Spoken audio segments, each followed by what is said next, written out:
La SMA, ou l'amyotrophie spinale infantile, est une maladie rare. C'est une maladie génétique à transmission autosomique récessive, c'est-à-dire le plus souvent on la retrouve lorsque les parents sont consanguins. C'est une maladie qui est certes rare, mais elle est fréquente dans notre pays. Et c'est une maladie qui s'exprime dès la naissance ou juste après la naissance par des paralysies, c'est-à-dire des faiblesses musculaires. Il existe plusieurs types d'amyotrophie spinale ou de SMA, dont le type 1 est la forme la plus sévère puisque les malades décèdent le plus souvent avant l'âge de 2 ans.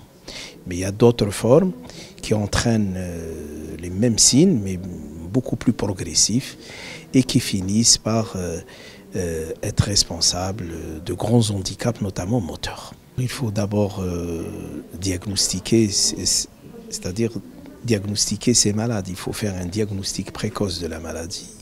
Il faut la confirmer génétiquement parce qu'il y a des examens génétiques où on peut confirmer la maladie. Puis il faut savoir qu'actuellement il existe un traitement, mais à condition qu'il doit être mis très précocement.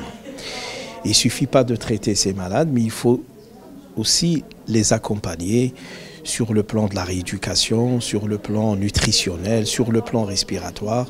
Ce que je veux dire, que dans toutes les maladies rares, lorsqu'elles disposent d'un traitement spécifique, il y a aussi la prise en charge symptomatique qu'il ne faut pas négliger. Eh bien, il faut savoir que historiquement, c'est une maladie qui n'a pas de traitement.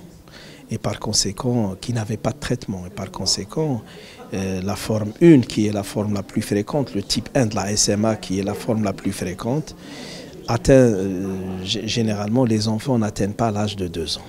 Donc, vous imaginez les conséquences sur les parents. Même pour les autres formes, les responsables d'handicap.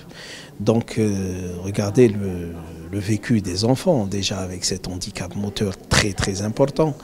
Et puis, l'impact qu'a cette maladie sur l'environnement familial et bien entendu les difficultés de prise en charge que rencontrent les parents et les malades atteints de cette maladie-là. Les maladies rares, comme je l'ai dit, sont des maladies génétiques. 85% des maladies rares sont génétiques. Et la forme de transmission génétique la plus fréquente, qu'on appelle la transmission autosomique récessive. Qu'est-ce que ça veut dire? Ça veut dire que les copies de gènes mutés existent chez les deux parents. Mais les parents ne sont pas affectés, ne sont pas touchés, ils ne le savent pas. Et lorsque les deux parents sont proches, c'est-à-dire il y a une forte probabilité à ce que les gènes se rencontrent et lorsque les deux gènes mutés se rencontrent vont donner un enfant qui est malade. Et donc la consanguinité, c'est-à-dire zawaj al-aqarib, il augmente l'incidence de ces maladies.